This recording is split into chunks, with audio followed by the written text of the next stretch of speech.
Capital One Savor One card, which has been rebranded to the Capital One Savor, has to be the best no annual fee cashback card out there. I would even consider it to be the most underrated card in the market just simply because all the value you get from the card. Here in this video, we'll be going over all the benefits this card offers and my personal experience having this card for 3 months. Let's hop into it. So the Savor card, in my opinion, is an entry-level card that kind of gives you the experience of earning some rewards back and gets you into the credit card game. Looking over at the website, there is currently a one-time bonus of $200 when meeting the minimum spend of $500 within the first 3 months, which is actually not that hard of a goal to reach, especially when your earning categories are 3% in groceries, dining, entertainment, and streaming services. All other spending, you'll receive 1%. These are categories I would consider to be very common in your monthly spending. Also, as mentioned before, that this card is a zero annual fee card, which is pretty awesome for a card that doesn't charge for foreign transaction fees. So if you like to travel, this is a plus. In most cases, credit card companies require you to have one of their premium cards to have this benefit. Now, looking over at the card protection benefits, the main ones that I found very awesome are the Eno products. The virtual cards features are amazing because when the subscriptions or trials ask for your credit card information, you can just make one on the spot. You can even make the card a one-time use, so when it's charged, it gets completely removed from your account. The account alerts from Eno took me by surprise because it notified me if I tipped the correct amount at a restaurant.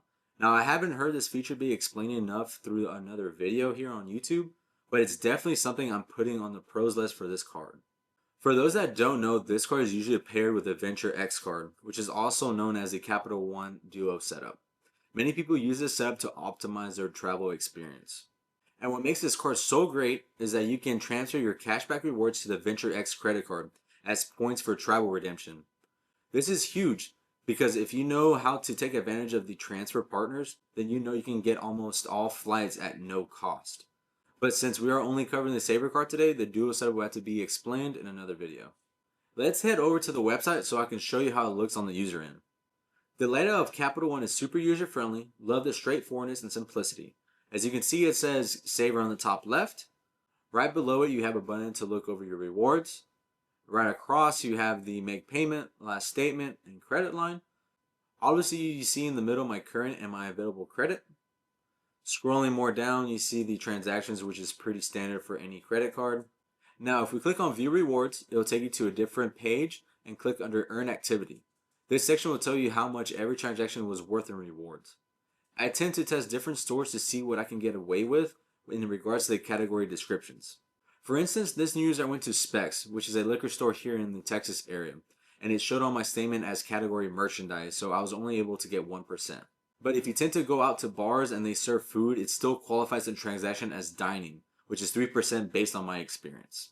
In my personal opinion, I love this card because it fits my spending habits perfectly, especially having the groceries multiplier at a set 3%. Even my fiance got this card, and she doesn't regret it at all. But something that I did find kind of weird is that my fiance was given a spending tracker on the mobile app to see the status of her sign-on bonus. I, on the other hand, was not given this feature, and after I did some digging, other users also had the same experience as I did. I ended up calling Capital One to make sure that I will receive the sign-on bonus, which they did end up confirming. Now, I don't know if this was because it's the new revamped card, but they may have resolved the issue since then. The helpline from Capital One is pretty good. The couple of times I reached out, I've never had issues, so if you guys were looking for a good service and support, definitely a plus. Although I don't have the Venture X credit card to convert all cash back to travel points, this card is mainly used to redeem cash back in my setup. I was actually able to get this card when they had the $250 sign-on bonus, which was a plus since they were promoting the revamped version of the card. As for the new card design, it's pretty sick in my opinion. It has more of a minimalist look to it that many people don't seem to like.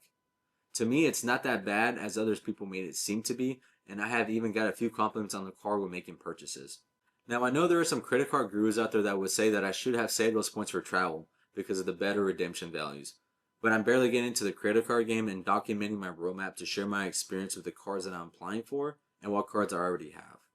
Definitely stay tuned for the next video of what my mistakes were and how I would start over to maximize my strategy. Also, if you're interested in applying for the Savor card, please use my referral link in the description box below so you can help out this channel. Until then, let's try to keep things simple and see you on the next one.